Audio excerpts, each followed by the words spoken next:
Grindhardtv podcast, y'all. I'm setting it off with Corral Young Hoff playing at Barclays Center yesterday. For all y'all that didn't see it, y'all could go to Instagram channel, Grindhardtv, Grindhardt Television, and y'all could watch the whole game. I just wanted to set it off with that. DJ Danger D, what's goody?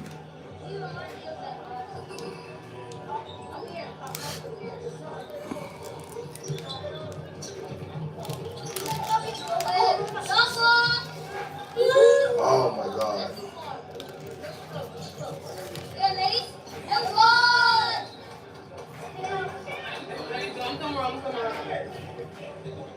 This them warming up right now. I see Corral over there. He on the bench right now. He about to get in there. He about to get in there and go crazy.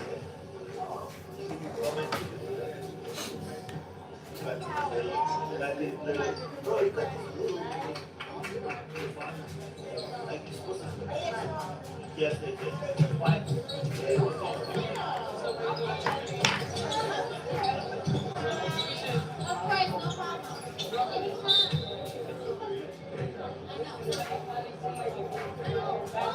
Yeah, we have the bizarre Clizzy. All right, Corral going in. Okay.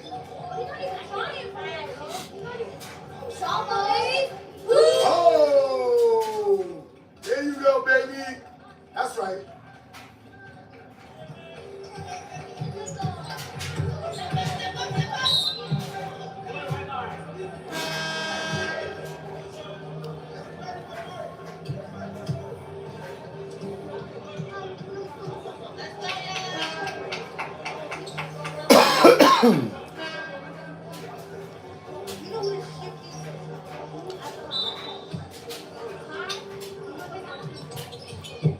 Here, Corral.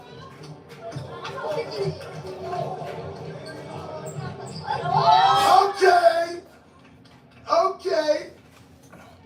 As soon as Corral got in, he stole the ball and Our passed boy it getting off. steals and all that. Got that assist instantly. More beats was good. Let's go, Corral. Get that up.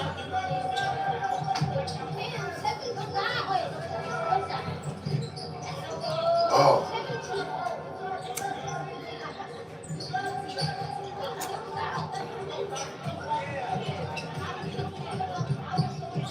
That's right, Corral. Watch your back. What? All right. Okay. Let's see what the score up there. Look. 19-0.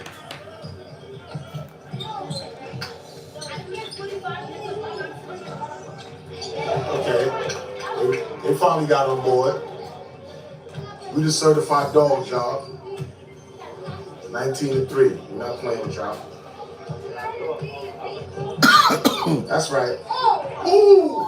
Ooh! You saw that?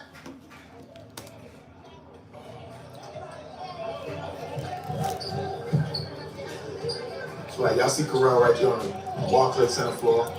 Thank you! Thank you!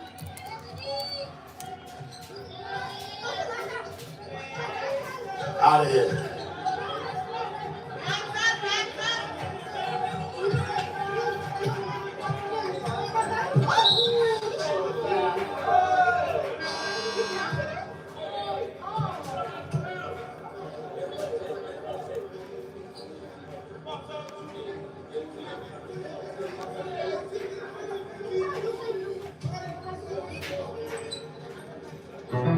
Power on.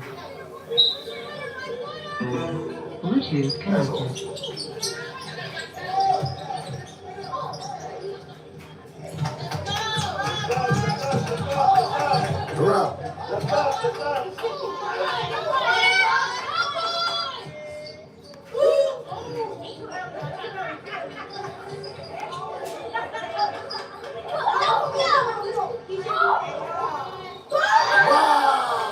Wow! Yeah, dogs! Oh! Okay.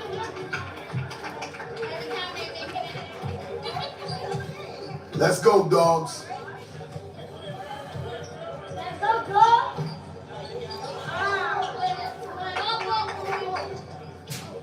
Oh, we trying to smack the shit out of that.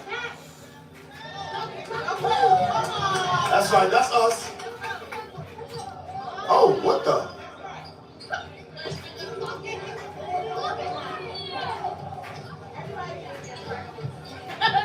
Let's go. Come on. Get down there, Corral. All right.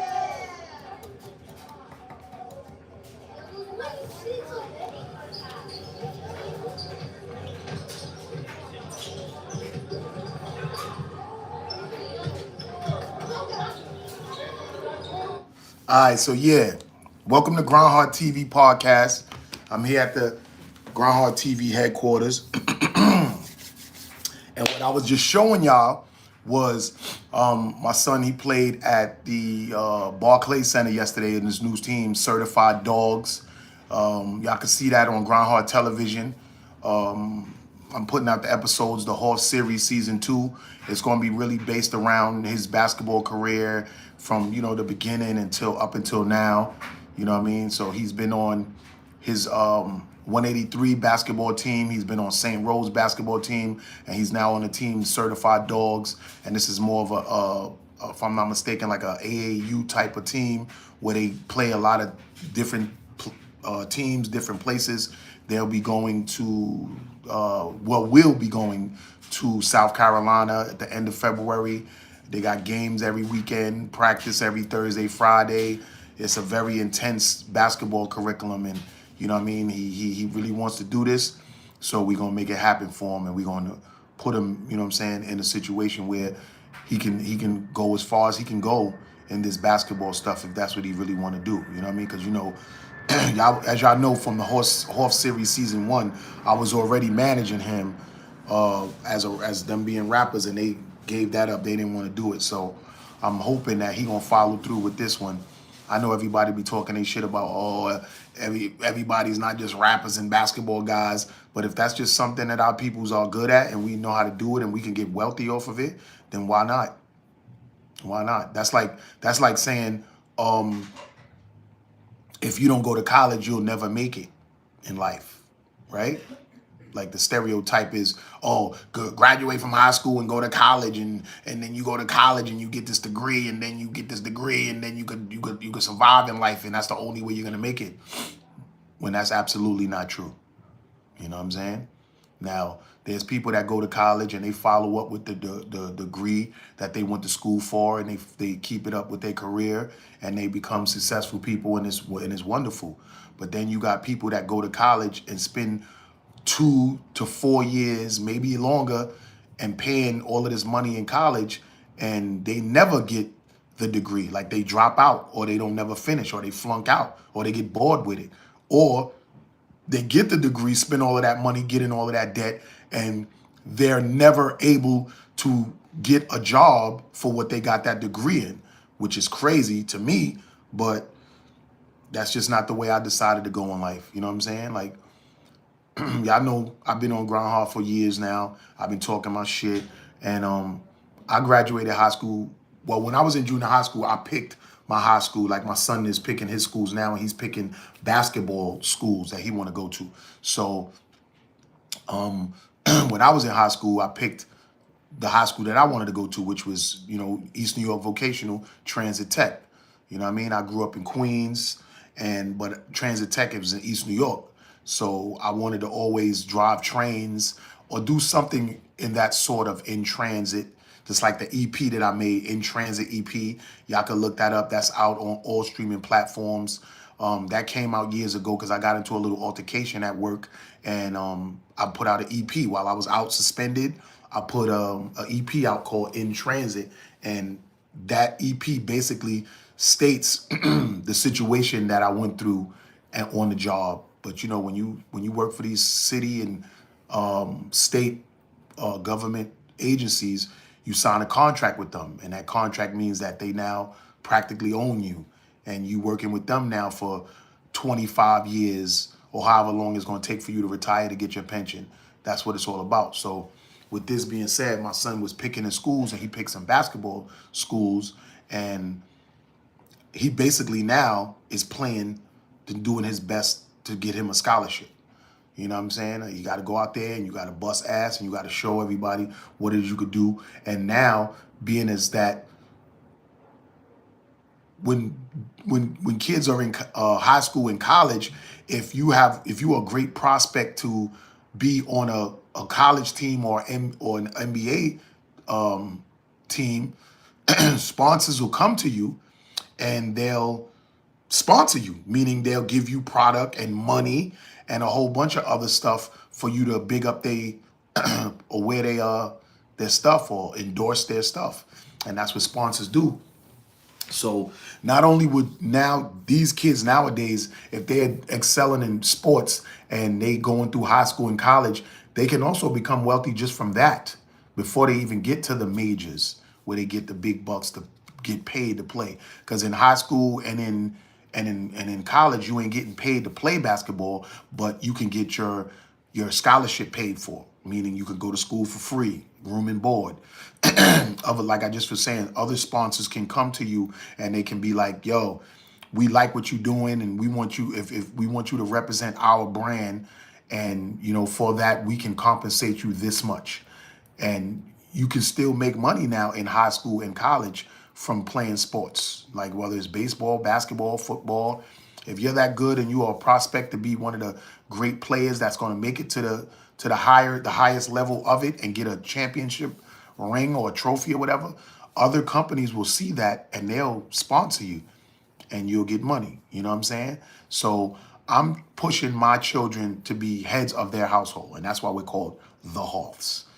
HOTH means head of the household. So whatever I can do to push my son's dreams and whatever it is that they want to do and help them to facilitate and bring it into fruition, I'm going to do that as their parents. You know what I'm saying? Me and his moms, you know what I'm saying? We are gung-ho to making sure that we believe in him 100% with what it is that he want to do and things of that sort. You feel me? Now,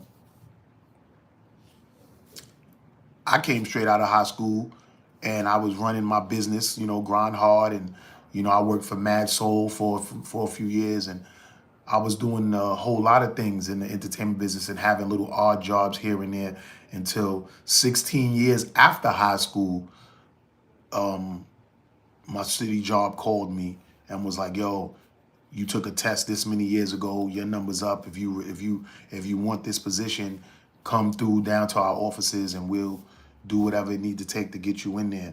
And this was 16 years after high school, I got this call.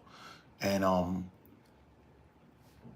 16 years after that, I got in, I went and did it. And it's funny, because I'm gonna tell you a weird story, is when I got fired from Mad Soul Clothing, right?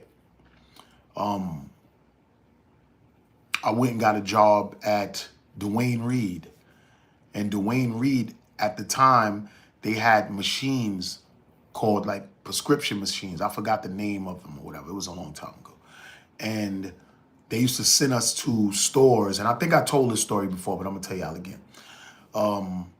They sent us to stores, doctor's offices, and we would coerce the people as they came out from seeing a doctor, and they would have their prescriptions, the papers, and we would be there and greet them like, hey, how you doing, sir or ma'am? We have this machine right here. Do you get your prescriptions filled at Dwayne Reed? Well, we can fill it right here, so by the time you go there, it'll be ready already, right? This was before doctors, because in doctor's office now, when you tell them what pharmacy you go to, they can automatically send a prescription in now. But this is before that. You know what I'm saying? This was 2004, 5, maybe 5. 2004, 2005. You know what I'm saying? Around that time. Yeah, that's exactly when it was. Because I got fired in '04, late '04, in October, because Grindhardtv aired for the first time in December of '04. And that's how Grindhardtv is now in his 21st anniversary. So in '04, '05, I think '05 is when the lady called me. I don't know how she got my number. So it was heaven sent that they found me, because I didn't have that number when I took the test in high school, but somehow they found the number. They must have just looked me up. But a lady called me right after I got fired from Mass Soul. I worked for Dwayne Reed in in a department where they would send us to doctors' offices, and we would have this Dwayne Reed pharmacy machine, which people would call up. It would be a video chat with a pharmacist. They would fill a prescription, talk to the person who has a prescription, and then they would send it in. So when the people get there, it would already be done and waiting for them. And we would be the guys there that would be coercing the people before they leave. We got to stop them. Like, excuse me, we do that. So when that department was closed, it was shut down. I guess they felt like that the prescription machine thing wasn't going to last, or eventually not, because now the doctors could call the prescriptions in directly from the office. But when they came to their conclusion that situation wasn't going to work, they deaded that, and they was like, oh, well, all of you workers that's out there in the fields with these Dwayne Reed prescription machines, we're going to send y'all to Dwayne Reed stores now. And I don't know what we would have been doing in the stores or whatever, but I wasn't jacking it. I was like, nah. I finished high school some years back. I was doing my music stuff, always still doing my music stuff. I wound up working for a clothing company that flew me all around the fucking country, setting up fashion shows and shows, and I'm promoting my music, and it was mad shit going on that I felt that I could do without having to go and work in Dwayne Reed. And I'm not saying anything bad about Dwayne Reed, because when I was doing that position where I was at, I made my money, and they helped me pay my rent and stuff a few times and everything. So I appreciate it, and I'm not trying to bash y'all. But when they said it's time for y'all to go into Dwayne Reed stores, I wasn't jacking that, and I was like, nah. So 05 hit. Well, it was already 05, beginning of 05. And late 05, I got a call from the job that I'm at now. And they was like, well, look, the test that you took in 91, mind you, I took this test in 91. The test you took in 91, your number is now up, and we have a position available for you. And if you want it, you can come into this meeting, go through the vigorous, when you first go to a job, they drug test you, they go through all your systems, all your criminal history and everything like that. If you want it, you come in, we do that, boom, boom, boom. So this was late 05. So then early 06 comes in, right? Mind you, I'm still doing Grindhardtv.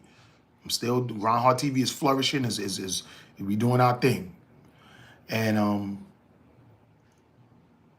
05, I go in and I get the job. So now 06 comes. It's late 06. I start. This was 06, y'all. I've now been on that job since 06 till now. It's 2026. What does that tell you?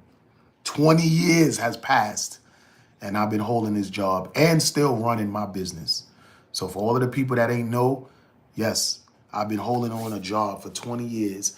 I'm about to retire in another 5 or 6 joints. And you know what I'm saying? I've been good this whole time.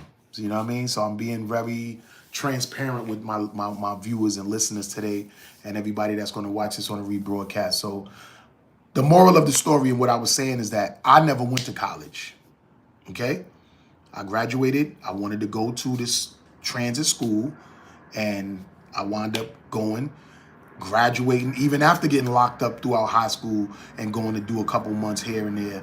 I still got out, graduated, and 16 years after I graduated high school, I got a call and they said that they have this job for me, that from a test that I took in 1991, and now I've been on this job for 20 years.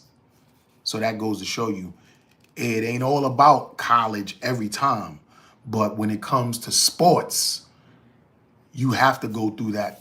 There's a few basketball players that made it to the NBA without going to college, but far and few. So my son, he has this dream, not even a dream, it's an aspiration, because he's doing it. He's out here playing, he's busting ass, he's doing shit. I just was showing y'all in the beginning of the show that as soon as he got put in the game on the Barclays court, he made a steal and an assist that quick. In less than 5 minutes, he been in there. He already was stealing and assisting that quick. So he's taking it seriously. He's loving it. And me and his moms is going to really support him to the 1000%. And that's even with my other one. Like he whatever he want to do, I'm going to make sure that I can help him do it. But, you know, he's a little older. He's into different things than the younger. So, you know what I'm saying? We figuring that out right now. What is it he want to do? But the moral of what I was saying is that I know people be saying, oh, it's only basketball and entertainer dreams that black people want to be. But if my son could make it to the NBA or will make it to the NBA and be a successful young man, yo, I don't give a fuck what anybody thinks or says. I'm going to make sure that he's good, as a parent should. And a stern, very forthgoing, following whatever I want to do parent as well. You know what I mean? I'm going to make sure he's good. And his mom's is also a very good supporter as well. And she supports 100% and makes sure that everything is right and good. And we will cultivate him into being the best that he could be at whatever it is he want to be, because we doing this together. And that right there is the sky's the limit for your children when you do stuff like that. You know what I'm saying? So don't let nobody tell you nothing about whatever it is you want to do in life. You do it. And you got your parents behind you that's helping you. It's going to go even further. It's a guy named LeVar Mar, whatever his name. You know, the boys, they got the Puma sneakers and everything like that. He's a father that actually pushed his boys' basketball careers, and they're all good. All of his sons are good. You know what I'm saying? Look at Joe Jackson. He practically forced his kids to be in a group and then sing and do things on their own. And they've contributed so much stuff to the culture as well, from R&B to hip hop to whatever. You know what I'm saying? The Jacksons contributed to it. Look at the guy, Serena and Venus' father, that movie I King or whatever. He pushed his daughters extra hard. He ain't even actually believe in Serena that much, but her watching her siblings do it and her father being so hard on them, she got into it, and you already see how far they've came with that. So when you got parents in your life that support you and you're doing something from young, you're going to be the greatest at it. And I'm looking forward to the success of my son and watching him get to the part in life where he want to go. And I'm going to push him as hard as I can and make whatever type of investments I got to make. You know what I'm saying? Even if it's taking out loans and spending money to go to wherever we need to go and pay for what we got to pay for. But at the same time, I do tell him, like, you got to really want this and you got to play hard. You have to be a shining star on your team for you to get the best and the fullest attributes you can get from doing this. So when like I said earlier, I tell him, in high school, you play good to get to a good college, and in college, high school, you play good to get to a good college, meaning get a scholarship. You want the schools with the greatest basketball curriculums to want you. You don't want to say, oh, I just want to go to that school and hope to go get in there. You want to play that good to where those scouts is coming and seeing you, and they want you in there.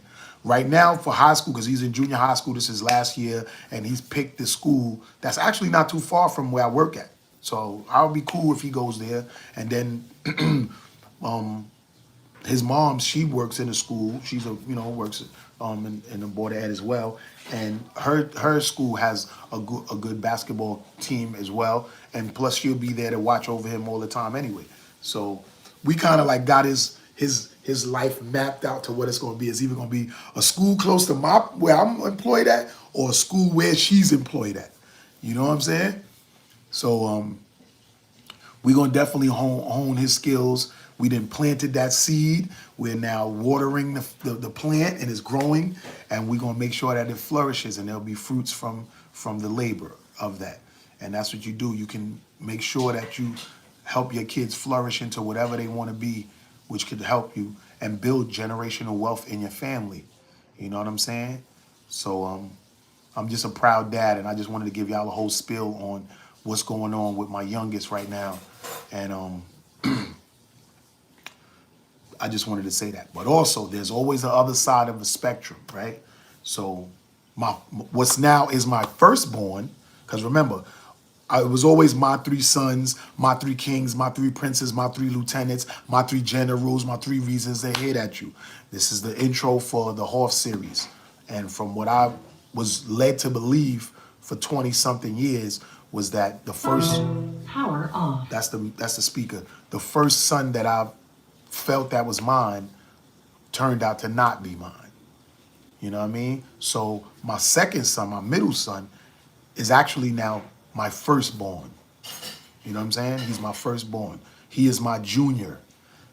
See, a lot changes when a person lies about the child, who's the father of a child and stuff like that. Because when it comes out, a lot of things change. It's not what it was no more. That child now doesn't really know his real side of his family, like the father side of his family. He don't know that bloodline no more. He don't have a clue. And hopefully somehow he would be able to find it, but they don't know that anymore. It's like you don't have a relationship. It's a possibility that you don't have a clue of who it could be because it's been so many years later. You might not, the man might be around no more. He could be dead. You know what I'm saying? Then the person who is raising the child that thinks that that's his child, he now doesn't have a junior. Like me, I've had other sons after him. So I do have a junior. But there's some men that might have had one son or thought that one son was his. And then that man gets older and that child gets older. And then that man finds out that that child isn't his. And then he don't have a bloodline no more after that. After him, that's it. Some people only was able to have one kid or able to afford one kid. And if that one kid turns out to not be yours, then your whole legacy is fucked, right? Except for whatever you leave. But after you're gone, which you're gonna die because everybody does, there's nothing left to keep you going on after that. You know what I'm saying? You resurrect through the birth of your son and live again. But when people lie to you about the fraternity of your child, that's how you get jammed up. You know what I'm saying? So getting back to my firstborn, who's my junior, you know what I mean? So I've changed around the numbers to the Hoffs. You know what I'm saying? My first one was Miki. He was Hoff 2 because he was my junior. My middle son was Hoff 3 because he's the second born. And the youngest, who I'm talking about the basketball with now, he was Hoff 4. But it's not like that anymore. Hoff 3, who's now my junior, is Hoff 2. And Hoff 4, who's now my other biological son, is Hoff 3. My stepson, who I was raised and led to believe he was biologically my son, he is now Hoff 4. That's how I'm going to do it. Because I'm not excluding Miki as my child. He's still my stepson. I can't say he's my blood, but he's still my stepson. We still love each other. We still keep in contact and all of that. But he's now Hoff 4. My junior, which is my firstborn, he's now Hoff 2. And my second biological child is Hoff 3. And that's the basketball player. But now we're talking about Hoff 2, Makai. I call him Mumu. He's Makai, my oldest biological son. So I was setting my son up with running an off brand of the Grindhardtv line. I wanted him now to run the Hoff's clothing line. I actually just started, not really just started, but I really going hard with the Grindhardtv brand. But I wanted my firstborn to now run the Hoff series line.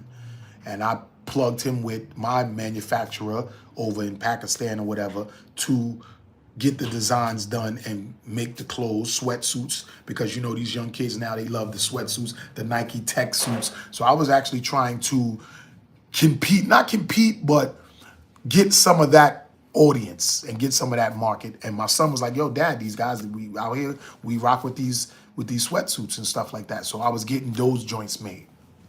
So I told my son, I want you to run this line.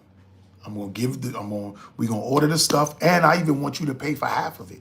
Because mind you, I send child support to my son for the last 18 years. Child support has been going to his mom's. And now that he's older, she actually gives him the card and lets him do whatever he want to do with it.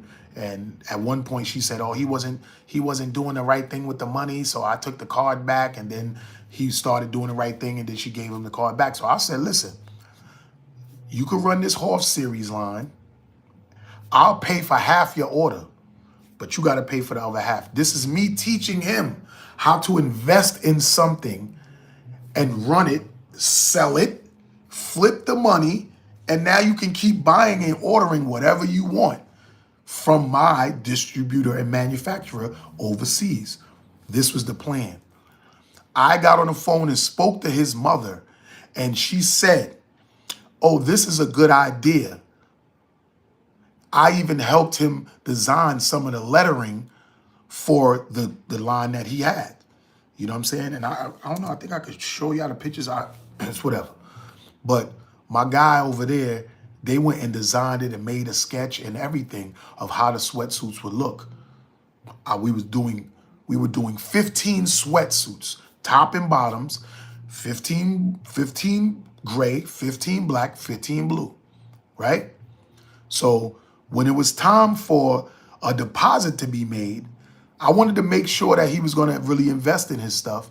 And I said, all right, Mumu, it's time for you to give him a deposit. You didn't even have to give him the whole half. Just give him $100. Send him $100 so he could get your stuff started and everything could go. I told my son, I said, he's calling me about the deposit. And I plugged them together. So he was going to be dealing with the guy himself. They were talking. They the ones that came up with the sketches of it. Again, his mom said she helped him with the lettering. So now the guy's calling on WhatsApp to my son. And he's like, yo, what's up with the deposit? Because we want to make sure you really going to pay this before we get it started. So now my son is not really responding. So now they're calling me. He's calling me now. And I'm like, I don't know. I'm going to hit him up and I'm going to see what's up. Because I wanted him to put his deposit down to make sure that he was serious about this. Because I don't like wasting money, and I don't like wasting my time. So I want to believe in everything he wants to do, but I wanted to do it. And I'm still going to do it no matter what. I'm just going to do it differently now because I see how this is going to go. So I tell my son, look, send him the deposit. Just send him $100, $75, $100, and then he'll get the order started, and then you give him the rest, and then I'll give him the other half. And I'll get everything shipped to you, to your house, so that you can sell it and make sure every time you make a sale, you save the money until you got enough to make another order. And then everything else after that is profit. You keep that.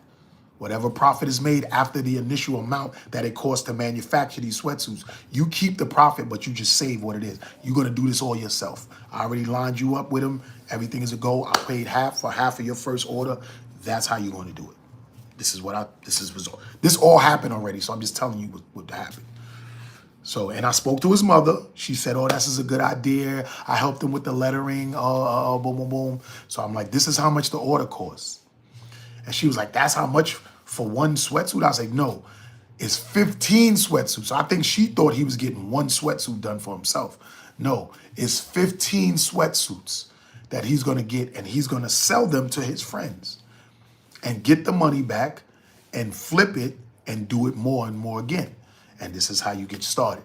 You know what I'm saying? And I'm going to pay for half the order, and he's going to cover his other half.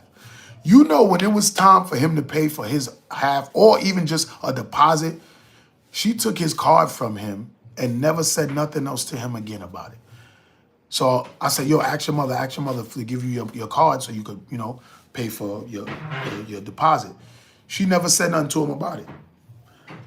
So basically, she didn't want him to do a clothing line with me, or maybe she just didn't want him to pay for it because, mind you, again, like I told you, he already had his card. She was giving him the card.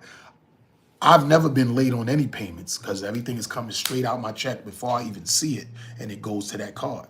So I've been in good standing in child support for 18 years. Unless child support went and made a mistake, because they did before.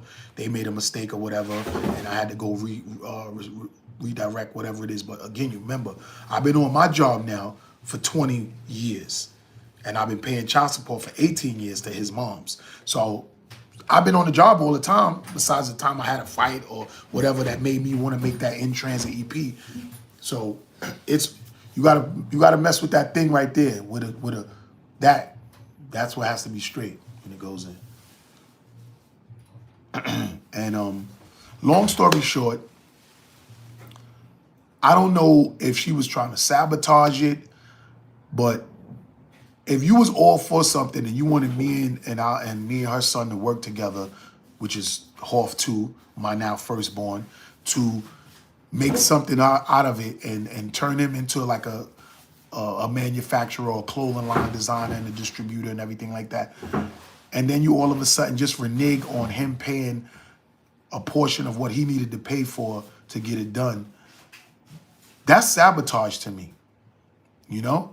And I don't know how much you could hate yourself or hate me or just hate your son learning something that could, because if you ask me, that's like cutting off your nose to spite your face. Because say, for instance, my son sells whatever and he loves it, and then he starts selling more, and then now it just gets to the point where we're moving 1 million sweatsuits within 6 months or whatever the case may be. Him being her son, he's gonna take care of her. So you would cut off your nose to spite your face, which is crazy to me. And that's like what you did in the beginning of my job, because when me and you had a falling out, you went and called the cops on me on some spiteful stuff and tried to get me fired. But I was already in trouble on my job because I just had a fight on the job and they suspended me. Some dude tried to attack me and I had to wash him on the job, and my union told me to lie about it, and I did. So when the whole investigation was over, I wound up not losing my job. I wound up getting 30-day suspension. But while I was out suspended for washing this worker that tried to attack me, she went and spitefully got me arrested on some, yo, you gonna get out now, and and it didn't work. Then turn around and get me for child support, and I'm paying you now child support for 18 years. So you would have actually shot yourself in the foot to where I wouldn't have been working and you wouldn't have been getting this child support all this time. But now, 18 years later, my son is 17, he'll be 18. Me and him was gonna do some investments together and get a clothing line started for him. And she sabotaged that.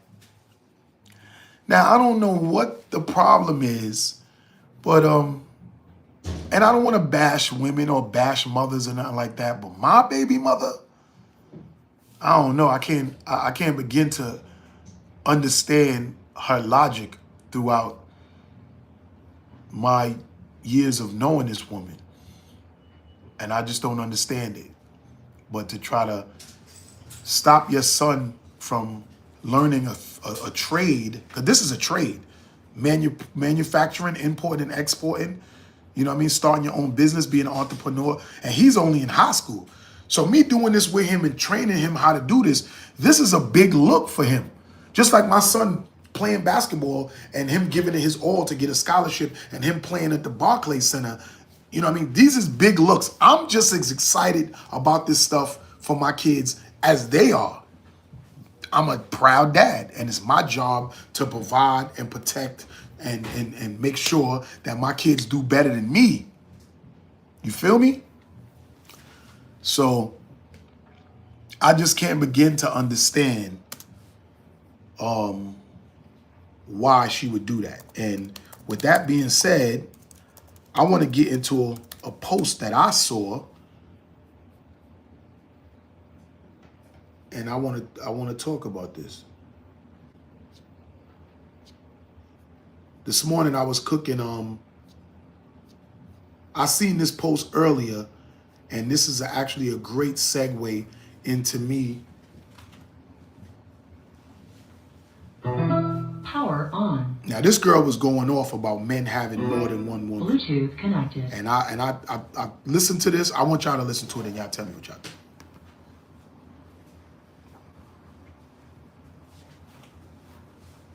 Hold on. Let me bring it back. This stems from me saying that I agree. Okay. With the man having more than one wife. So, okay, y'all want to keep saying that Neo's not married. Okay, fuck that. I don't give a fuck. What I'm saying is, at the end of the day, a man should have more than one wife. He should. And for all you whore-ass bitches that keep trying to justify, oh, if a man can do it, I can do it. Bitch! God did not take a rib from Eve and make Adam, did he? No. So with that being motherfucking said, he also didn't make a woman first. He made a motherfucking man. So now, if you want to just justify being a fucking revolving door to niggas just sticking dick to you, then just say that. Say that. You trying to be equivalent to a man and you can't. You cannot do the same thing a man can fucking do. So again, all that, oh well, if he can do it, so can I. Bitch, if you want to be a whore, be a whore. You don't have to use the fact that a man want more than one wife while you want to be a whore. Be fucking for real. At the end of the day, as long as this man can properly take care of all his wives, as many as he wants, it's not a fucking problem. One woman cook, one clean, one maybe handles some finances. And at the end of the day, with all of us coming together, that's what you call generational fucking wealth. Ain't no fucking struggling. Ain't no fucking poverty. You ain't got to worry about no babysitter. You ain't got to worry about no daycare. You ain't got to worry about none of that. Because at the end of the day, somebody is in the fucking house. Somebody's in here. Even if 2 out of the 3 bitches go to work, it's a bitch in the crib. And then when one of the bitches come home, then she can rotate. Maybe go to the gym. Maybe go do something. Maybe, you know, whatever the case may be. It can fucking work. Y'all be trying to subject these men to your mindset. That's weird as shit. He is not a female. He don't have to only be with one. Y'all need to have more appreciation for y'all bodies. You don't want to be talking about, oh, well, I don't want BD. I don't want this, that, and the third. Bitch, if all our pussies is clean, we good. We good. And if you feeling a little bit uncomfortable, put a condom on. It ain't that motherfucking deep. Because what y'all be doing? Y'all be out here fucking niggas raw. You think you the only bitch he cracking? That's how you know about BD, because you got it before, you stupid bitch. But then y'all want to make it seem like, oh, no. I history. And the doctors, no, bitch, you had it before. That's why you so scared. That's why you keep talking about it. I don't want no diseases. I don't want. Y'all know, because you had it before. Stinking pussy, bitch. But y'all don't want to have that conversation, though. There's no reason why a man around here miserable as fuck. That's why they dying so fucking early. They stress the fuck out. You bitches is stressful. Y'all fucking hand y'all kids to strangers, but not y'all nigga. What? And I just want to say, congratulations, because y'all got me fucking activated. So with that being said, all this stems from me saying that I agree with the man having more than one wife. So, okay, y'all want to keep saying that Neo's not married. Okay, fuck that. I don't give a fuck. What I'm saying is, at the end of the day, a man. So, y'all heard what she said. Y'all heard what she said. Now, if every man, which is a lot, that has children with different mothers was able to come together and actually raise them together and work together, then a lot of things would be, a lot more children, I think, would be straight and narrow, and it wouldn't be all of the killing and the stuff that's going on. Because a lot of times these children need their dads around. And I think we need to get back to the family, staying together, and not a lot of this, oh, I'm independent and I don't need no man and ain't no man gonna do nothing with nobody on me or whatever like that. But I think if a lot of people got together and made it happen together, that a lot of our kids would be okay. A lot of these young boys on the streets. Because a lot of these young boys on the streets, they go in and get in gangs and stuff like that because they don't have a father or a big brother in the house to really like stop them from doing things that they shouldn't be doing. And that's a fact. And I got myself into a lot of stuff when I was in high school. Not even in high school, in junior high school. You know what I'm saying? So I just feel like we need to stick together. And that girl was absolutely right. You know what I'm saying? If I feel like my baby mothers, well, my wife and my son's mother need to be working together and not be on some bullshit. You feel me? That's what I feel. Because again, if I wasn't alive, my sons probably wouldn't know each other. You know what I'm saying? And that's just a fact of how I feel. And even me being raised, I don't know my father because my mother and father didn't get along, and there was no medium for me to keep the connect with that side of the family. Even if it was just my siblings, it didn't even have to be him. It could have been my siblings. Or if my mother and his wife or whoever he had was together or would work together to help raise me. And I turned out pretty good without a father figure because I had my brother, and then at 17, when he was 17, he left, and then the streets raised me.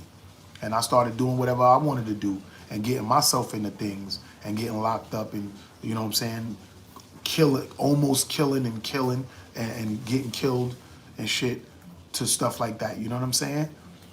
But I'm here, and I'm going to do whatever it takes to make sure that my sons is good. And that's just what it is. And I just practically gave y'all my a portion of my life.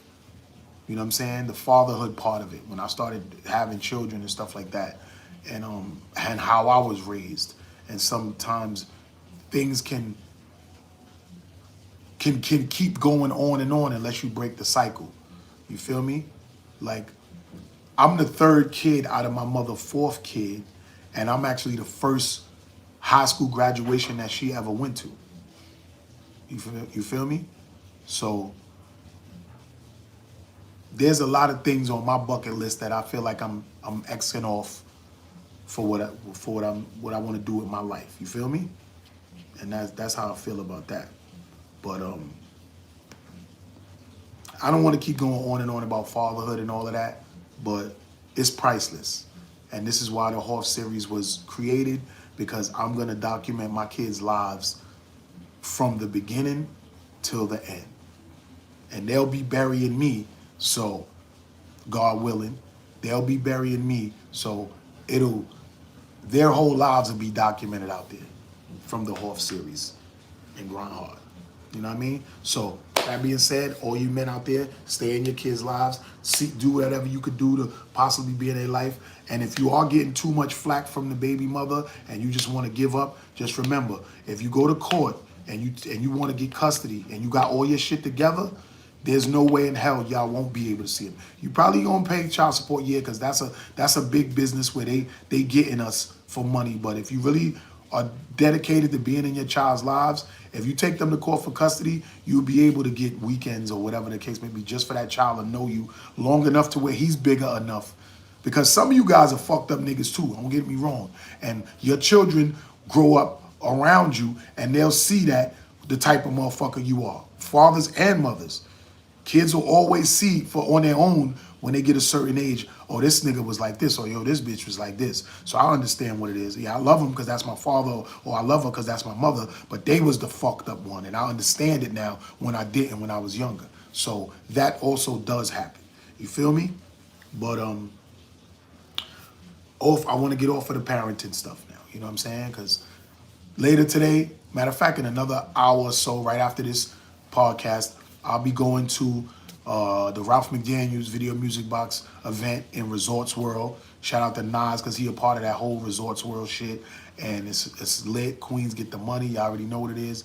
And my homegirl Renee from Jeanne, she going to be performing. So if y'all watching this or y'all going to see it before 7 o'clock, that's where I'm at after this. Shout out to the whole weekend that we had. I want to get into that too. Yeah, shout out to my guy Blue Diaz. You know what I'm saying? We got a lot of shit going on. Shout out to my guy Lazarus, the Top Dawn. You know what I mean? We got a lot of things going on, man. Salute to my guy Laz. We are really moving out here, but individually as an artist, he's really making headways with the stuff that he's doing. So I want to shout out to my guy Lazarus, the Top Don. He really grinding. He's definitely an epitome of grind hard. And salute to you, and I'm going to give you your flowers because you're doing your thing out here. You know what I'm saying? And keep going, man. Shout out to my guy Blue Diaz too, because this nigga, he is excited to be the super producer that he is, making these hits, and everybody really paying attention to him. So I'm so happy for you, Blue. You know what I mean? You deserve it. Your sound is impeccable. You know what I'm saying? I remember when dudes wasn't checking for your sound, and we started working, and it just started going from there. So salute to you, my guy. You definitely deserve it. Your sound is fire. You know what I mean? You doing your thing. I salute you. I'm mad proud of you. For real. Blue Diaz, y'all already know what it is. And his music is coming too. He got some singles that's banging. He got the Blue Vision compilation that's coming with a bunch of artists all in it. You know what I mean? He got the Feminine Fatal record that he's been working on now with 10 different female artists on it. He got the joint with all of us on it. He got a bunch of joints. Me and him got joints together. Like, I don't know if y'all know, but 2026, man, we about to bang y'all with mad records. Mad records. Artists Up was good. You know what I mean? We about to bang y'all with mad records. And I'm so happy and excited of what's about to happen this year. You know what I mean? And there ain't nothing that can stop it. You feel me? Nothing. There's nothing. Like, the only way that I'm gonna stop from going to the top is unless I'm dead. And that's it. You know what I mean? And I'm gonna have to get locked up, and I ain't jinxing myself, or be dead. That's gonna stop this bum rush of success that's gonna come in. You know what I'm saying? Happy New Year to you too. And salute. And keep me in tune with whatever it is you got going on, because you know I rock with y'all over there. You know what I mean? You, Shaniqua Charles, and everybody. So keep me in tune with what y'all got going on for 2026. And I'd like to be a part of that too, as long as the time permits it, because our schedules is getting crazy, y'all's and mine. You know what I'm saying? But yeah, it's just a lot of things going on. Lucy the movie. I'm so proud of this movie right now. I'm about to release 3 records off the soundtrack that was produced by GQ Beats, videos and all. So, and I probably shouldn't tell y'all, I should just do it, but the movie's out and I'm steadily promoting it. So I want to let y'all know, if you didn't see this movie on Tubi, go see it. Look at my acting debut, Lucy the Movie, Loosey. It's about the cigarette trade of Lucy. That's what we talk about, not the female name Lucy, like I Love Lucy. Lucy cigarette, Lucy the Movie. All right, check that out on Tubi right now. After this joint right here, you can watch it, or you can watch it right now if you get off the lock. You know what I'm saying? Well, I'm still going live, so you're not gonna be able to share to my stories, but you could. Oh yeah, Lucy the Movie on Tubi. That's a fact. That's it. Yep, you can watch it right now. If you're in the crib and you get off this live, or this is on your phone, go to your TV, go to Tubi, and look up Lucy, and you can watch it. Facts. You know what I'm saying? I just was on the phone yesterday too, you know what I'm saying, with Shantae for the next movie that I'm in. It started off as an extra role, but I don't know. She kind of like spoke me into a whole extra role. I played like a homeless bully, and Blue Diaz is in it. I kind of flip him up and rob him for his chain type shit in the movie.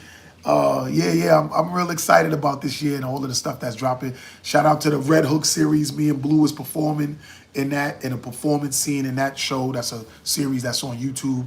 We on that with Method Man's son and his daughter's a main actress in that. And we in a quick scene in some joint called, I think, Rundown. Shout out to my guy Robin Fields too, man. You know what I'm saying? Like if somebody asks me if I have a manager, I would say him, because unofficially he's not managing me, but he's managing me. He's sending me in all of the right directions, and it's because of him I'm getting a lot of these things done. All I'm doing is following up with the leads. You know what I mean? He's leading the horse to water, and I'm drinking, and that's just what it is. So shout out to my guy Robin Fields, man. Salute to you. I really appreciate you and everything that you're doing. And to the top we go. That's a fact. You know what I mean? Salute, my guy. Word. And I'm gonna be on a couple of podcasts too coming up that from out in Cali that Rob had plugged me with. So, you know, we got a lot of Cali connects too and all of that. And shout out to everybody out there in Cali that I'm gonna be working with and get on their podcast. And like I said, right after this, I'm going to Resorts World to the Ralph McDaniels experience with Renee from Jeanne. So, you know, I mean, my wife, she probably play some slot machines or whatever, but I'm gonna be over there, you know what I'm saying, watching the show and, you know what I mean, talking it up, chopping it up with Ralph and all that. And tomorrow I'm performing tomorrow's Monday, which is Martin Luther King Day. Again, happy Martin Luther King weekend. Tomorrow's Martin Luther King Day, and I'll be performing at King Day for Rehabilitation Speaks. Is out in Flushing, you know what I'm saying, Flushing, Queens. Shout out to Flushing. Flush on. Yes, that's a fact. Happy Black Day tomorrow to you too. Martin Luther King, salute. Martin Luther King. We have the dream and we bringing our dreams into fruition. Word. Shout out to Artists Up for chopping it up with me. I wish you would have came in on the live because I would have loved to have you on there talking your shit. You know what I'm saying? Yeah, tomorrow I'm performing at King Day for Rehabilitation Speaks. It's going to be lit. Y'all need to come out to that. Look that up. It's all on my page, man. It's right in Flushing, Queens. Rehabilitation Speaks. It's a lot of stuff in my stories. It's a lot. Go to Rehabilitation Speaks on Instagram. The show is tomorrow. It's going to be lit. And it's my job to promote it and let y'all know that it's definitely happening tomorrow. I actually was supposed to be on the R&B night for Media Monday, but I'm doing a Rehabilitation Speaks joint. So I'll catch the next one. But Rehabilitation Speaks tomorrow. And Tuesday, I'll be in Long Island for Freak Genius event. Freeport, Long Island. Me, Blue, Lazarus the Top Don. We will be running around tomorrow in Flushing, Queens, and Tuesday in Freeport, Long Island for Freak Genius. You feel me? So those are the next two shows. So anybody that's watching this or will rewatch it, if you paying attention to where we're gonna be at, if y'all wanna come where we're gonna be at, today, Resorts World. I'm not performing, I'll just be there. Monday on Martin Luther King Day, we'll be doing King Day with Rehabilitation Speaks in Flushing, Queens. And Tuesday, we'll be in Freeport, Long Island for Freak Genius TV performing at their event. And it'll be live, you know, of course, Grindhardtv will be doing what we do. So yeah, that's a couple things right there. Top of the year. So, yo, I ain't gonna front, this month is flying by. You feel me? The month is flying by. But I want to get back to more stuff that I was talking about. You know what I'm saying? And shout out to the Gotham City guys, because I like a lot of the stuff he say. And I want y'all to listen to this and y'all give me your opinion on what y'all feel about this right here. You know what I'm saying? Democrat donkey shit. Now they gonna try to cancel Luda along with Nelly and Snoop. The internet is side-eyeing Ludacris and Nelly's MAGA Music Fest booking. We already know Snoop and Nelly already went through it. Now Luda, because he's supporting Trump, right? Okay, cool. This is what I don't get. Black Enterprise, the whole Democrat donkey plantation, y'all cancel black people for supporting Trump. But then you got Biden, 94 crime bill, mass incarceration. Best friends with Robert Byrd, a known KKK member, went and spoke at his funeral, everything. The whole world know that he was very close to Robert Byrd. Yet, y'all asked Trump to denounce white supremacy, KKK, and all that like 50 times, which he did, but never brought this up with Biden and Robin Byrd and Jasmine Crockett always calling Trump white supremacy. But look at her. Selfies, chummy with your man who was best friends with a KKK member. Or how about Hot Sauce Hillary? You know, super predators. Married to Bill Clinton, 94 crime bill, signed it in, mass incarceration. Y'all followed all of that, right? And all because the superstars and Diddy and Hove and Beyonce, they all supported this. Black Enterprise had nothing to say. But when black people support Trump, y'all act like there was something even close to Biden being best friends with a KKK member and talking at the funeral and all of that. Like, it's cool for y'all to have white friends, but if people support MAGA, those white people is just devilish white supremacy and all of this. Y'all are donkeys. Gospel, ghetto gospel. See, the Democrat don't. All right. Now, he was going in. And I know people don't really like to get political. You know what I'm saying? I even seen some people get off once they heard all of that. Because I know there's a lot of Democrat people that really love Biden and they love Kamala. I know. So shout out to Gotham City God, though. You know what I mean? Because he be making a lot of sense on his page. You feel me? And I ain't going to hold you. A lot of people who's coming around and understanding what it is. And it was all a trap. You feel me? And I know everybody always goes back to this, but breaking up the black family was a plan. It was a plan. Democrats had that shit down packed, how they was going to do it. And in some instances, it worked. It worked. It definitely worked. Because back in the days when they was giving black people project apartments and telling the women that they can't have their men's there, that definitely broke up the family. Because white people, they were getting home loans to move to the suburbia parts of the state or the city, and they wasn't getting told to break their family up. When they was giving black mothers apartments in the projects and saying, oh, you can't have your a man there living with you, we're gonna give you this welfare check and food stamps and extra milk and butter and cheese and a place to stay. But the criterias of you having to be there is no man could be there with you. And this is why back in the days, a lot of us remember if you was living in the projects, the man had to hide. It was crazy. And this is why a lot of us guys were fatherless growing up. And a lot more stemmed out of that, like even drugs being thrown into the system from the crack era and all of that. A lot of things were put in play to stop black people from flourishing. You know what I'm saying? And I'm so kind of annoyed about talking about this and shit like that, but it's just crazy. Like, I want to play y'all something else too. I don't even only want to play y'all bad shit. I want to play y'all some good shit too. So since we listening, you know what I mean? Listen to this. I'm chia seeds. I turn into gel and keep you full for hours. Support your heart, clean your gut, strengthen bones. 1 spoon every day and your body works like a beast. We're pumpkin seeds. Zinc, magnesium, protein in every bite. We support immunity, nerves, and muscles. Snack on me instead of chips and your body says thank you.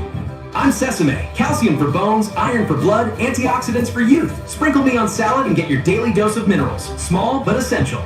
I'm flax seeds. Healthy fats for your heart, fiber for your gut. 1 spoon in your oatmeal every day and your intestines work perfectly while your blood vessels stay clean. Here we are, tiny but powerful seeds. One. See, there you go. I don't only just talk about, you know, the problems and all of that stuff. I also want to give you as well some jewels to like help you take care of your body and stuff like that. You know what I mean? Because I need to be on the same thing. And I do eat some of this stuff. You know what I mean? 2026, I started to try to not eat after 7:30. You know what I'm saying? And see where that takes me. And start working out a little more. I seen some video footage of me a while ago.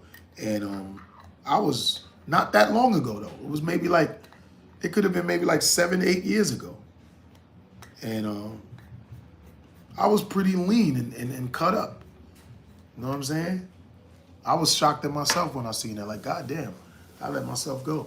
But so that's why I play something like that so you know what can help you and different shit like that. You know what I mean? But I want to get to a couple more things. Now, again, like I said, I've been working my job for 20 years. I've been paying child support for 18 years.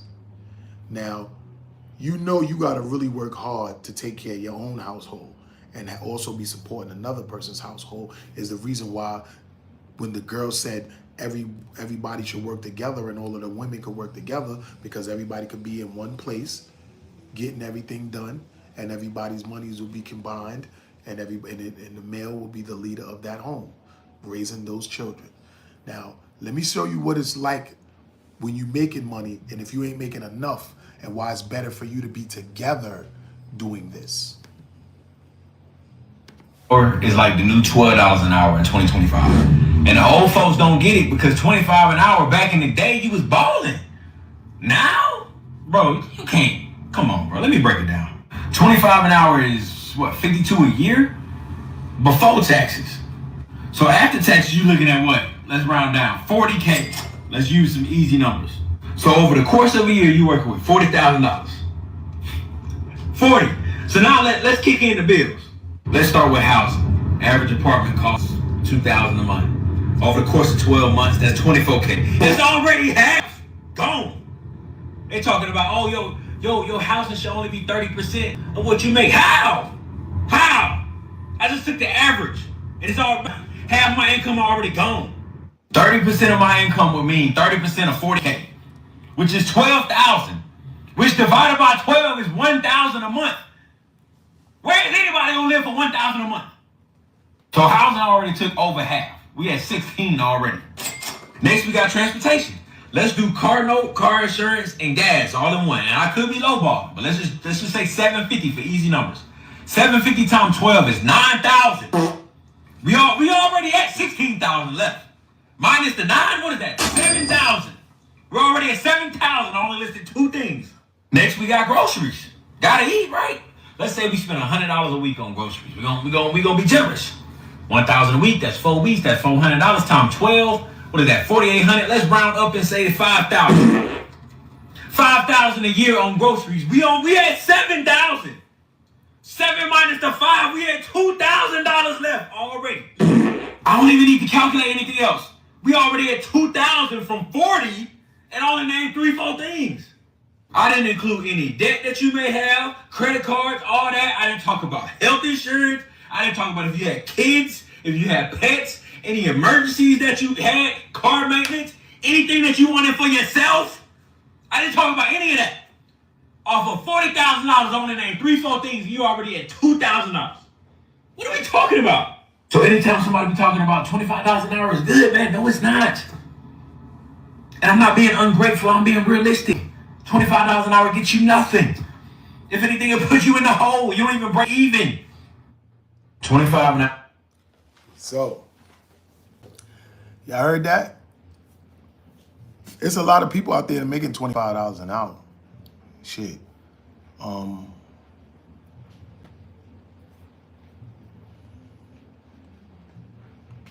I make about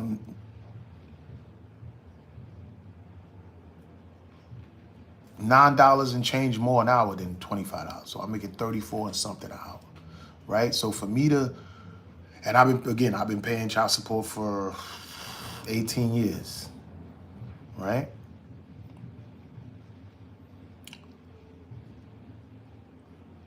I would have rather had my son with me for 18 years. I would have rather had him living with me. You know what I mean? Because it would have probably cost me more providing for another mouth in my household, but I would have rather had that than paying some woman to have him live with her. Yeah, that's how I feel about that. I would have rather not had him. You know what I mean? I feel like it's so much me being who I am and the Hoff. I feel like it could be so much more being done with him. Like I could put his mind on a path that she can't. And get him to excel in certain things that she's really not. Because every time I speak to him over there, he's out there on the game and just chilling with his friends whenever I call him. When I call him, because he don't call me that often. I have to call him because he's my son. I love him. It's my little cub, and I don't give a fuck. I beef with him about it, but you know, he's a teenager and he's going through whatever, and he's so used to getting away with so much over there, and he probably got his own little mental issues with him from not being raised with me and probably feeling away about that. Like, oh, you over there married with somebody else raising another kid, but what about me? But he didn't understand like what had happened to make him not being raised with me. You feel me? Until now, like he understands.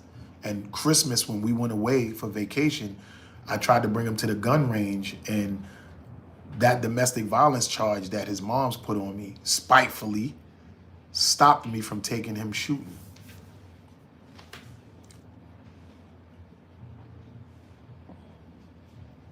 I'm gonna leave that one right there for a second.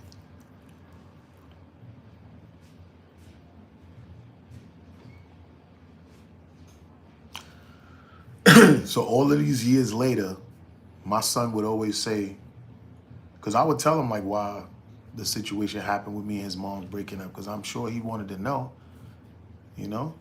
And I would tell him what happened, and he would tell her, and she says to him, oh, please, Makai, your father was only locked up for one night.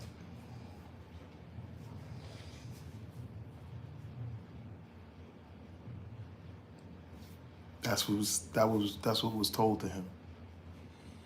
So then I say to him, that domestic violence charge is on my record forever.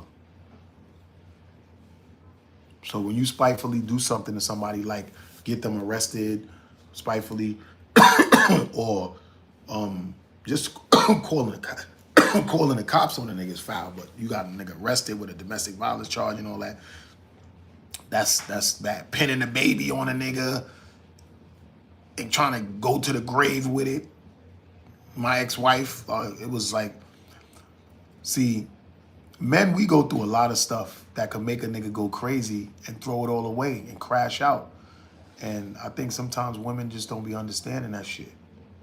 Or they be so angry and mad and they feelings be hurt and they so 1,000% emotional that they'll do something that could really hurt a motherfucker for forever. You know what I mean? Again, like I just told y'all, like, that shit stopped me from taking him to the shooting range, because a lot of people take their kids shooting at young ages and teach them how to hunt and all of that. My son was 17 when I went to try to take him shooting. The man came to me and said, some of the answers that you put on your thing disqualifies you from shooting here today. And they asked, they not only asked if you have a felony, they also asked, do you have any domestic violence charges? That was a question that was asked. And we did the shit like 5 times. And the guy came to me and said it.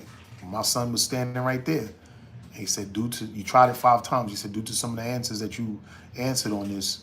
And I was thinking that let me not lie because, you know, this is a gun range and they could probably look me up or whatever. Yeah. They was like, nah, you can't shoot here today with your kids. And we was out there for a Christmas weekend. We had a great time. And we rode through the mountains and everything to go to the gun range. And I don't understand why, because years ago, I went to that gun range. Maybe I lied that time. I don't know. I don't remember. But maybe I lied and said I didn't have nothing.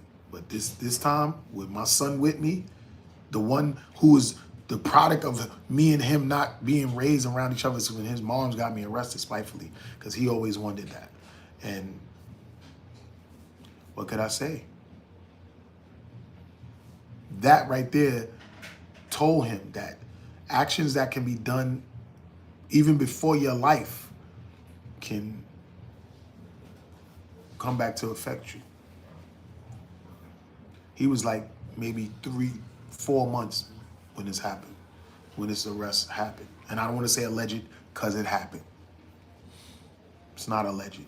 I was arrested spitefully Cops went and brought to the house to come get me for no reason. Like, it was no reason for that to happen. So this is why my son probably has these feelings in his mind, or probably was wondering like why I'm not with my pops, or my moms and my pops ain't together. Because kids always have those questions too, because I do. I always wonder what was so bad that you couldn't be around this man and I didn't never know his side of the family.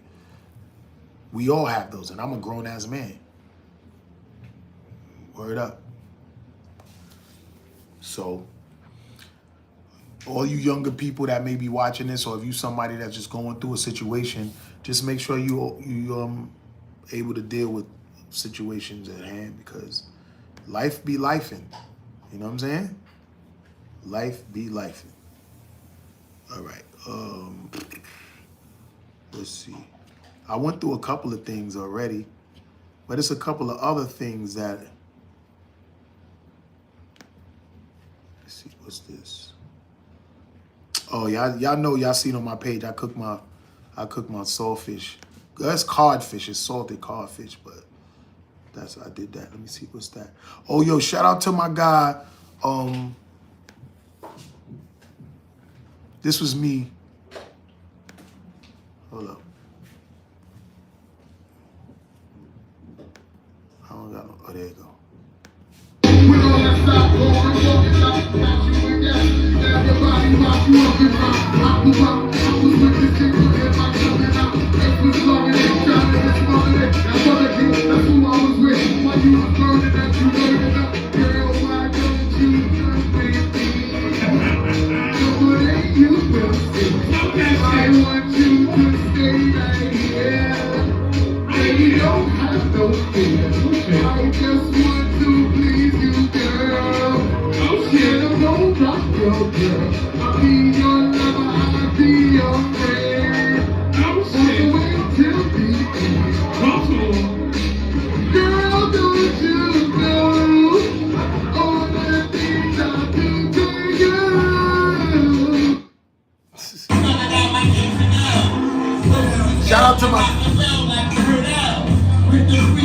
Shout out to my guy Liggy Long, you know what I'm saying? A crew called Self, you know what I'm saying? Respect the God.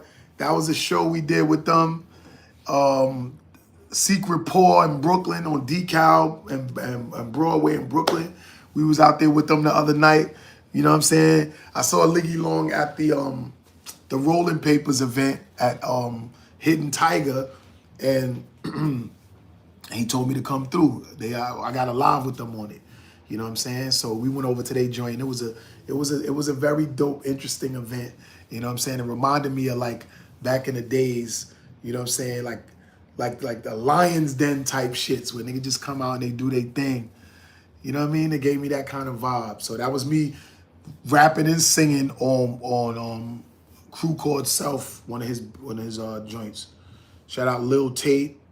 You know what I'm saying? E-List, October. You know what I mean? It was a nice little event. But let me see. It's something else I wanted to talk to y'all about. I probably got that in my other joint, cause I be saving certain things that I be wanting. Shout out to my guy DJ Shuttle too, cause we actually went to his joint at the Rockaway Billiards right over here on 78th. 78th. My guy Shuttle was out there. Shit, you know what I'm saying? Word. Straight Live, DJ Straight Live was there. He did his thing too. He killed that shit. Word. Shout out to DJ Shuttle and DJ Straight Live. All aboard. You know what I'm saying? Yeah, what else we had going on here? 108 Soul. He was live actually for 108 Soul FM. You know what I'm saying? They do their thing over there, shit.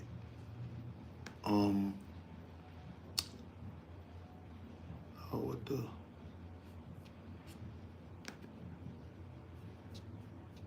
Hold up, I think I want to tell y'all about the Freak Genius joint going on. All right, Freak Genius, January 20th, Freeport, Long Island. It's up. Freak Genius TV, Worldorama, Blue Diaz, Lazarus the Top Dawn, live with a bunch of other artists out there in Freeport, Long Island. is up this Tuesday, January 20th. You know what I mean? Can't forget that tomorrow, Martin Luther King Day, because this is Martin Luther King weekend, and tomorrow is his day. Put some respect on his name. You feel me? That's what that's about. Put some respect on his name. And we'll be performing in Flushing, Queens. Flushing, Queens. I'm trying to look for that joint. Hold on, I'm gonna look for that joint right now.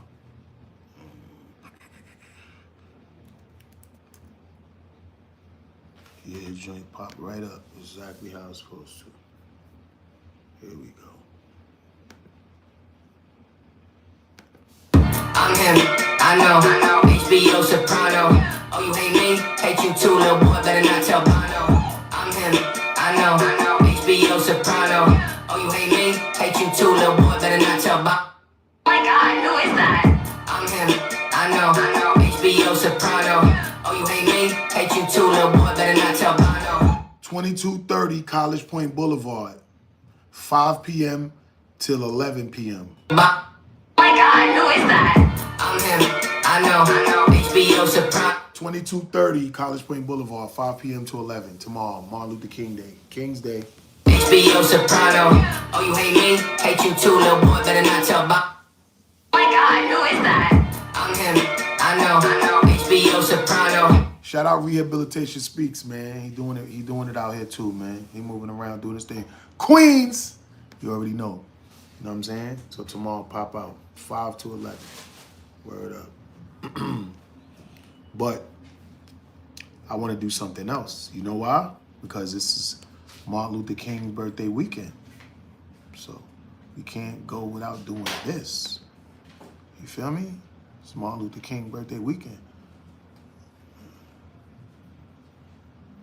Where we at with it? Let's go. All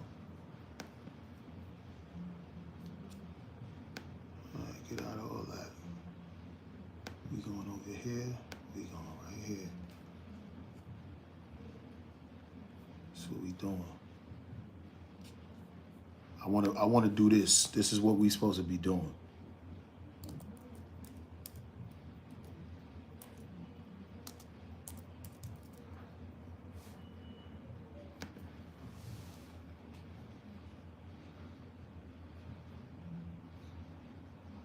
This is what I want to do.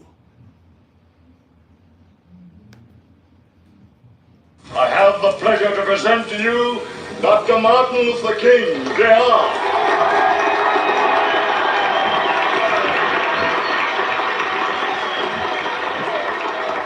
Happy birthday, Martin Luther King. I'm happy to join with you today in what will go down in history as the greatest demonstration for freedom in the history of our nation.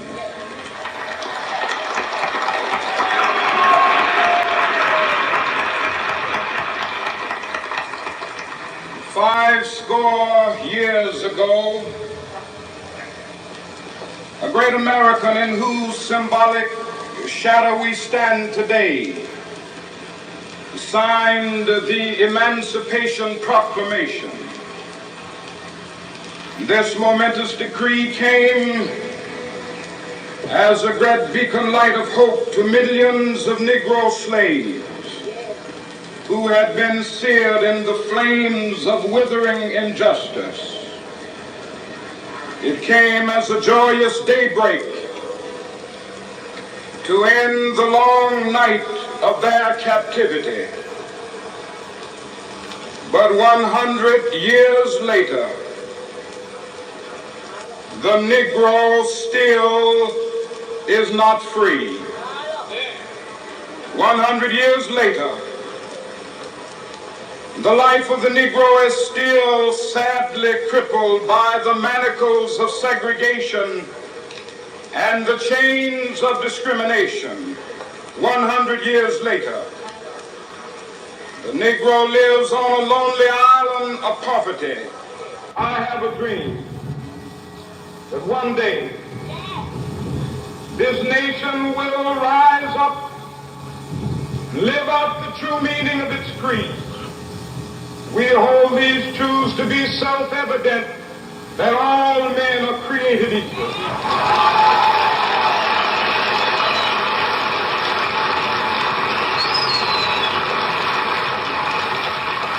I have a dream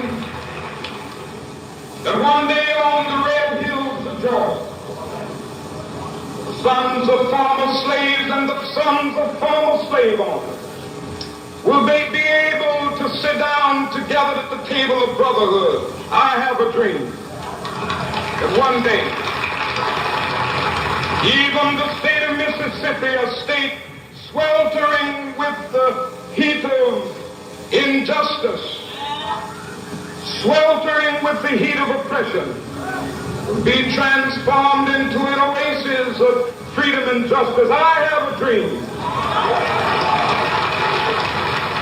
My poor little children will one day live in a nation where they will not be judged by the color of their skin, but by the content of their character. I have a dream today.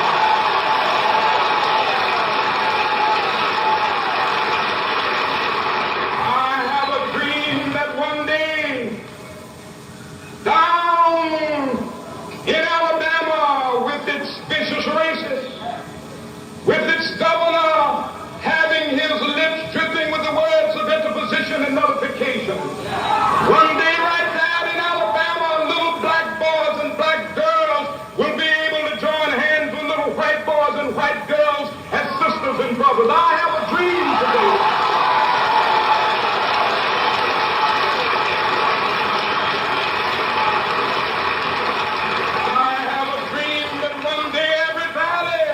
Exalted. Every hill and mountain shall be made low, the rough places will be made plain, and the crooked places will be made straight, and the glory of the Lord shall be revealed, and all flesh shall see it together. This is our hope. This is the faith that I go back to the South with. With this faith, we will be able to hew out of the mountain of despair a stone of hope. With this faith, we will be able to transform the jangling discords of our nation into a beautiful symphony of brotherhood. With this faith, we will be able to work together, to pray together, to struggle together, to go to jail together, to stand up for freedom together, knowing that we will be free one day.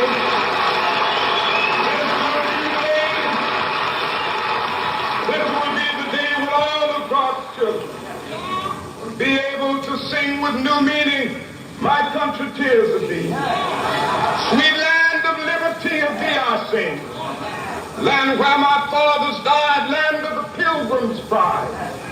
From every mountainside, let freedom ring. And if America is to be a great nation, this must become true. And so let freedom ring. From the prodigious hilltops of New Hampshire, let freedom ring. From the mighty mountains of New York, let freedom ring. From the heightening Alleghenies of Pennsylvania, let freedom ring. From the snow-capped Rockies of Colorado, let freedom ring. From the curvaceous slopes of California. But not only that, let freedom ring from Stone Mountain of Georgia. Let freedom ring from Lookout Mountain of Tennessee. Let freedom ring from every hill and molehill of Mississippi, from every mountainside. Let freedom ring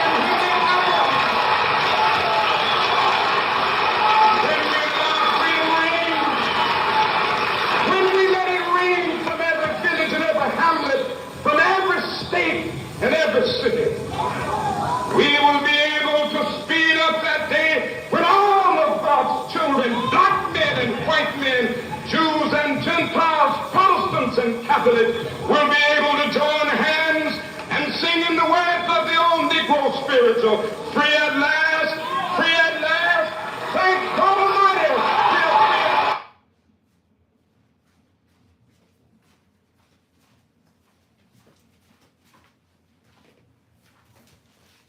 we are free. We're the Pesners. We live in Plainview about 50 years now, and we love it. About 35 years ago, we discovered Maidenbound. They grieve out taxes every year. With the savings in Maidenbound, we've been...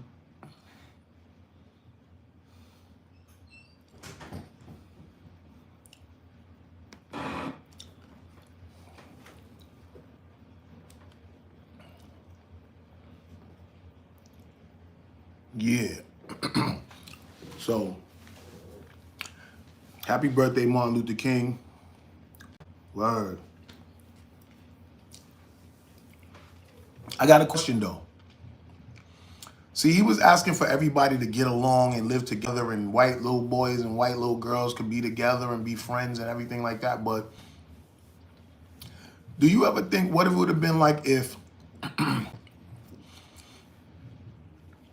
Tulsa, Oklahoma, and all of the other black flourishing cities would have just not been destroyed and burned down and thousands of people killed? And what it would have been like in this country if it was nothing but a lot of black cities that were flourishing like crazy?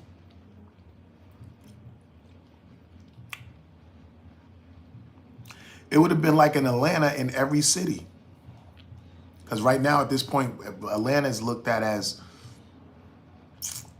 Black Wall Street, really. Like, there's nothing but mad rich black people, although they're saying it's the homosexuality and the AIDS rate is so high because everybody's fucking each other crazy on some gay or just, you know, whatever.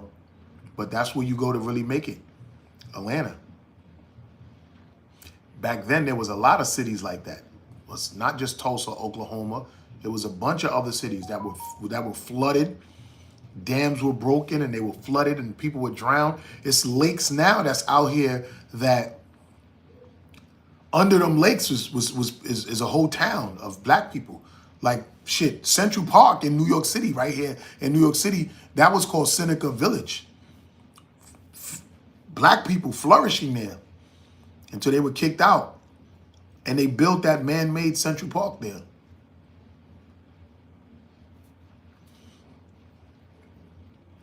So if y'all thought Central Park was just a 30-block rectangular natural thing that just was there and Manhattan built around it, no, you're wrong. That was a black town. All of that 5th Avenue and you know what I'm saying, 8th Avenue over there where it's supposed to be the highest elite with the buildings and everything like that. That was all black people. That was our shit.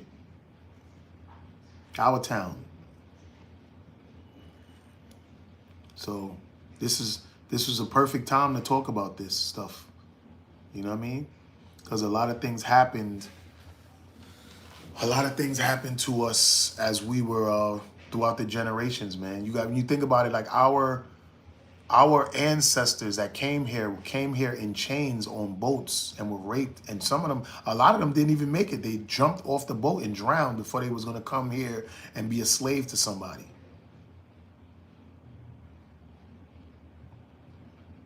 And we are all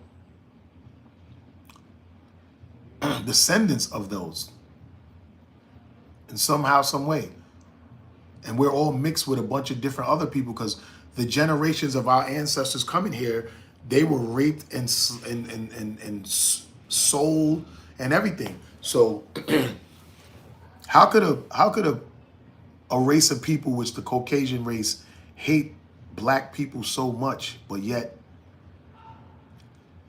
the husbands would rape the women and the men? Now, when somebody's having sex with somebody, it's really to fulfill pleasure. You're getting pleasure out of being with that other person. So you telling me that these white men hated blacks so much that they hung them and burned them and was like, look at my property, I'm killing it. But yet they would go in that barn every night and fuck that motherfucking slave. They would do that so much to the point where they had to pass a law because white women were killing the women slaves and the babies at such an alarming rate that they had to put a white law together to protect the white women from them being so mad that the white husband was making children with the black slaves. Did y'all know that? I'm just dropping jewels here. Like, see, I could get on my show and I could talk mad shit about all of the shit that's going on with Max B and you know what I'm saying? Shout out to Max B and French Montana with that new single they got. That shit fire too, by the way. I just needed to say that. And French, if you don't remember, I'm the one that came to y'all barbecue or y'all block party some years ago before you was locked up with Sandy from Paris. That's my peeps. And I was out there and I got that footage of you too. You know what I mean? So if you know what I mean? I'm gonna probably resurface that as well. But this was before you was gone. I'm probably one of the few that guy. You was arguing with police around at that time too. You ain't give a fuck back then. Johnny Rambo. You know what I'm saying? That's what she always called you. But you know what I mean? Much salute to you and all the success that you've gotten coming out of jail, and French Montana being right there to hold you down. That's a great look. And I respect and applaud you for that, and French for that. Keeping it 100 and holding you down, and y'all niggas is doing y'all thing. So whoever ain't rocking with you, too bad for them. You know what I'm saying? Not, you know what I mean? Not trying to say nothing, but if you like, oh, fuck them niggas, all right, cool. Because I'm so up that it's only hurting you not fucking with me. You know what I'm saying? That's the type of shit that Max B and French is doing right now. Any artist or rapper, whoever that's on some bullshit and not fucking with French or Max B is only hurting them, because it ain't hurting French or Max, because them niggas is on top right now. And everybody get their time, and it's their time right now. And that's a Snapple fact. So I'm going to give y'all any type of jewels on the hip-hop shit that's going on. French and Max, them niggas is on another level right now. Max B is bigger than he's ever been back then. His wave was crazy, but now this nigga's on full fire. So whoever ain't fucking with Max B, that's their loss. And that's a fact. You know what I'm saying? But yeah, man. I'm about to well, it's already, yeah. I'm about to end this live, y'all. I said a lot. I gave a lot of jewels. I was transparent and talked a lot of my business, but it is what it is. The Hoff Series Season 2, that's going right now. Y'all can go to the channel and you can watch the, you know what I'm saying, Hoff 3 playing basketball on the Barclays Center court. Y'all could go see that. We in full swing. I may not even edit up everything and do it that old way. I might just keep them live and just title them in the description, and then you never know. We're gonna see how it works. But if y'all want to see Carell and his team, you know what I'm saying, certified dogs, boss ass of the sea. What did I think they was? The sea something, whatever, the sea serpents or whatever. 55 to 15 or 53 to 15. Go to Grindhardtv Television on YouTube and go watch that. Go watch that. My boy, he's nice and he's ready. So with that being said, I'm mad proud of you, you know. And I'm gonna fix that situation with my other son too, Hoff too.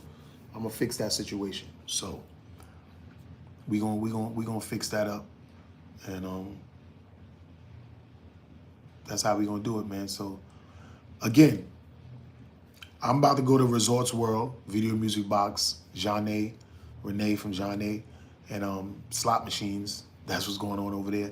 And tomorrow, we at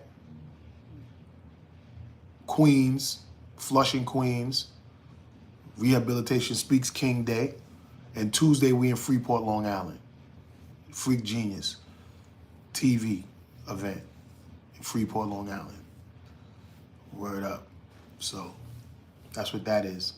You go to any one of my pages and see what's going on. Don't forget Grindhardtv Gears in Mark X World, right out here in the Rock.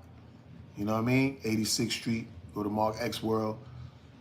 Pick up your hoodie or whatever, your ski mask. It's still crazy freezing brick outside. Groundhog gear's in effect. And no matter what his moms wanted to do, I'm still going to get the Horse Series line out to promote Horse Series Season 2. I'm going to put it out.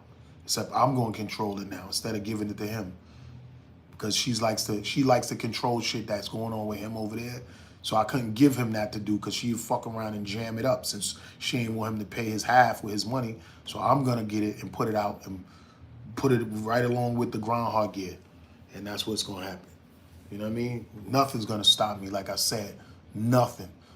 So if you watching this, you'll never stop me at all. The Hoffs. Shout out to my guys. Miki, we still doing that too. We gonna do some shit out there with him. And that's just what it is. So we'll see y'all on the next joint. I'm about to get ready so I can go run around, do what I was doing. And thank y'all for tuning in. If I dropped any jewels on y'all that y'all appreciate, you know what I mean, get in the comments and say something if you like. You know what I mean? That's it. Grindhard Television on YouTube and Grindhardtv podcast on Instagram. And then it'll be rebroadcast on Rough Riders and iHeart and hiphop.tv and Spotify and all of that stuff. That's just what it is. We in Grindhardtv headquarters and we out. See you at the next one. Grind hard.